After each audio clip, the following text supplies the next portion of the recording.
खुशनसीब है वो लोग जो इस जमाने में पैदा हुए, क्योंकि पुराने जमाने में तो राजा महाराजाओं का राज था। उनका ओहदा भगवान के बराबर होता था। वो जिसे चाहे जो चाहे सजा दे सकते थे, उनसे कोई पूछने वाला नहीं होता था और उनके खिलाफ खड़ा होने का मतलब होता था मौत।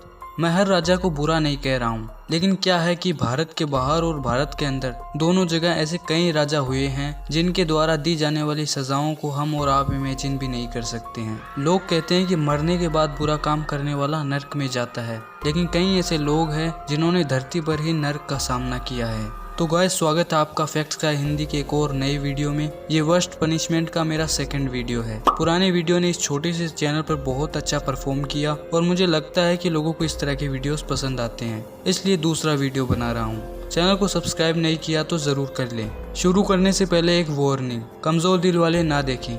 चलिए शुरू करते हैं। Chinese water torture. दोस्तों, इस टॉर्चर में किसी इंसान के चेहरे या माथे पर ठंडे पानी की बूंदें गिराई जाती है। आपको लग रहा होगा कि इससे कौन सा दर्द होता होगा। शुरुआत में ये जिस पर भी किया जाता है उसे भी ऐसा ही लगता है कि इससे कौन सा दर्द होगा, लेकिन जब ये ठंडे पानी की बूंदें कई घंटों तक किसी पर डाली जाती है तब उसे मेंटली बहुत खतरनाक दर्द होता है। इस टॉर्चर का इस्तेमाल सीक्रेट इन्फॉर्मेशन निकालने के लिए किया जाता था। ये टॉर्चर जिन पर भी किया जाता था उनका दिमाग इस लेवल तक खराब हो जाता था कि वो कोई भी खुफिया जानकारी देने के लिए तैयार हो जाते थे। जो अगला टॉर्चर मेथड है उसका नाम है लिंग ची। इसे डेथ बाय 1000 कट्स भी कहते हैं, जिसका मतलब है कि जिसे भी ये सजा दी जाती थी उसके शरीर पर हजारों घाव बना दिए जाते थे।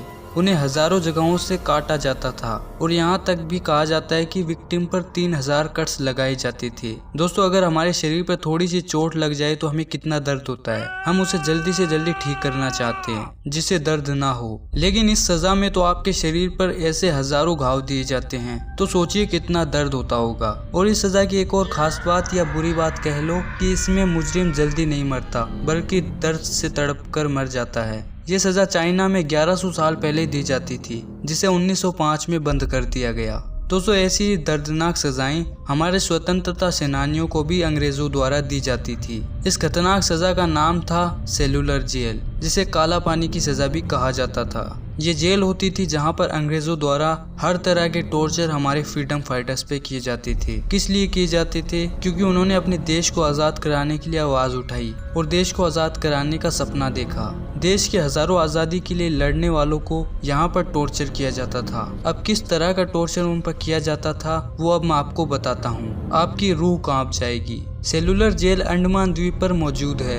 ये जेल नर्क से कम नहीं थी। यहाँ पर मच्छर होते थे, बिच्छू होते थे, गंदा खाना खिलाया जाता था और जो पानी उन्हें पीने के लिए दिया जाता था उनमें कीड़े पड़े होते थे। काला पानी जेल में शौचालय भी नहीं था। वहाँ कैदियों को 2 बर्तन दिए जाते थे, जिनमें से एक में खाना खाना होता था और दूसरे में शौच करना होता था। यहाँ पर कैदियों को कई घंटों तक पिसाई करने वाली मील में काम करवाया जाता था। अगर कोई कैदी ये करने से मना करता था तो इस मील में उसके हाथ बांध कर उसे पीछे से कोड़े लगाए जाते थे और बिल्कुल एक बैल की तरह काम करवाया जाता था। इस जेल में जो सबसे मुश्किल पनिशमेंट होती थी उसे फ्लोगिंग पनिशमेंट कहा जाता था। इसमें सबसे पहले कैदियों को पूरा नंगा किया जाता था। उसके बाद उनके हाथ और कमर को लॉक कर दिया जाता था और फिर उनके पीछे एक ही जगह पर लगातार लकड़ी की रोड से मारा जाता था, जिसके बाद वो ना बैठ पाते थे ना खड़े हो पाते थे। इस जेल में कैदियों को अलग अलग रखा जाता था और अगर कैदी एक दूसरे से बात करते हुए या किसी ब्रिटिश ऑफिसर के साथ बहस करते हुए पकड़े जाते थे तो उन्हें पनिशमेंट ड्रेस पहनाया जाता था।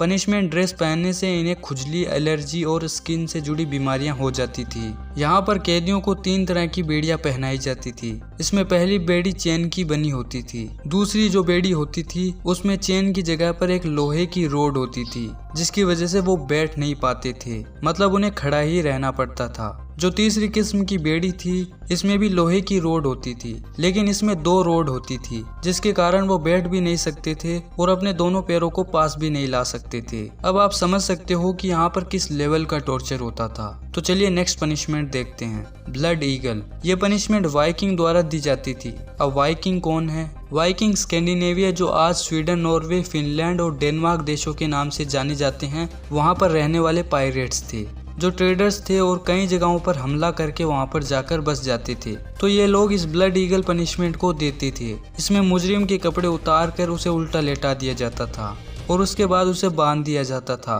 अब यहाँ पर मुजरिम को बताया नहीं जाता था कि उनके साथ क्या होने वाला है। कोई भी यही सोचेगा कि उसका सिर धड़ से अलग करके उसे मार देंगे, लेकिन इससे कई गुना खतरनाक चीज उनके साथ होने वाली होती है। एक आदमी अचानक से धारदार छुरी के साथ आता था। अब वो बैग पर इतनी ताकत से छुरी चलाता था कि उस आदमी की पसलियां अलग हो जाती थी। अब इन पसलियों को बाहर निकालकर एक पक्षी की पंखों की तरह बना दिया जाता था। तो ये है ब्लड ईगल पनिशमेंट। कितना दर्द होता होगा आप इमेजिन कर सकते हैं। नेक्स्ट पनिशमेंट का नाम है ब्रेकिंग व्हील। इसे द कैथरीन व्हील भी कहा जाता था। इसका इस्तेमाल यूरोप में किया जाता था। दोस्तों, इस पनिशमेंट को इसलिए नहीं दिया जाता था कि इससे मुजरिम की मौत हो जाए, बल्कि इससे उसके शरीर की हड्डियां तोड़कर उसे ऐसा दर्दनाक दर्द देने के लिए दिया जाता था कि दर्द की भी रूह कांप जाए। इसलिए इसे ब्रेकिंग व्हील कहा जाता है। ये सजा खूनियों और लुटेरों को दी जाती थी। ये पहिया यानी ये व्हील लकड़ी का बना होता था। इस व्हील से मारने का तरीका भी अलग अलग होता था।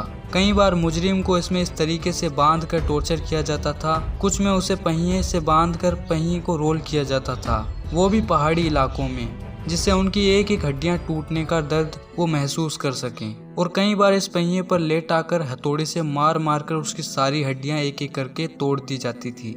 बहुत सारे लोग इकट्ठा होकर इस मंजर का मजा उठाते थे, जैसे कि ये कोई खेल हो। उन्हें टॉर्चर करने और सारा मजा लेने के बाद उन्हें ऐसे ही जिंदा अकेले छोड़ दिया जाता था। कहीं को मरने में कुछ घंटे लगते थे तो कहीं को मरने में कई दिन लग जाते थे। जो ये थी breaking wheel torture. Next punishment भी यूरोप में बहुत ज्यादा कॉमन पनिशमेंट थी। इसका नाम है क्रूसिफिकेशन। गाइस, अगर आपने किसी चर्च को देखा है तो वहाँ जीसस क्राइस्ट को भी क्रूसिफाइड दिखाया जाता है, मतलब क्रूसिफिकेशन उसी को कहते हैं। कई क्रिमिनल्स को यह सजा दी जाती थी। उन्हें फिर ऐसे ही डिस्प्ले के लिए छोड़ दिया जाता था, जिससे कोई भी उसको देखकर क्राइम करने से पहले 100 बार सोचे। क्रूसिफिकेशन एक धीमी दर्दनाक मौत थी। इस सजा में भी अलग अलग देशों में अलग अलग तरह से टॉर्चर किया जाता था, लेकिन ये बहुत ही कॉमन प्रैक्टिस थी। क्रूसिफिकेशन में एक क्रॉस बना होता है जिसमें इंसान को लटकाया जाता था। उनके दोनों हाथों और पैरों में कीलें ठोक दी जाती थी, जिसका दर्द आप समझ ही सकते हो। इसमें जब मुजरिम के पैरों पर कीलें ठोकी जाती थी तब उनके पैरों को थोड़ा सा मोड़ दिया जाता था, जिससे वो अपने वजन को हाथों से पैरों पर ले सकें। लेकिन कुछ केसेस में जानबूझकर उनके पैरों की हड्डियां तोड़ दी जाती थी, जिससे सारा वजन उनके हाथों पर आ जाता था। अब कोई भी ज्यादा देर तक अपने पूरे वजन को अपने हाथों पर नहीं रख सकता है, इसलिए उसका शरीर एक मरे हुए आदमी की तरह लटकने लगता था और अपनी मौत का इंतजार करने लगता था। और इसमें कई बार कई दिन लग जाते थे। तो दोस्तों, कैसा लगा ये वीडियो? उम्मीद करता हूँ पसंद आया होगा। हमारा पुराना वर्स्ट पनिशमेंट का ये वीडियो जरूर देखिए। चैनल को सब्सक्राइब नहीं किया तो सब्सक्राइब करके बेल आइकन को दबा दें, क्योंकि इस चैनल पर और भी इंटरेस्टिंग वीडियोस जल्द ही आने वाली है। तो सब्सक्राइब जरूर कर लें। Thanks for watching.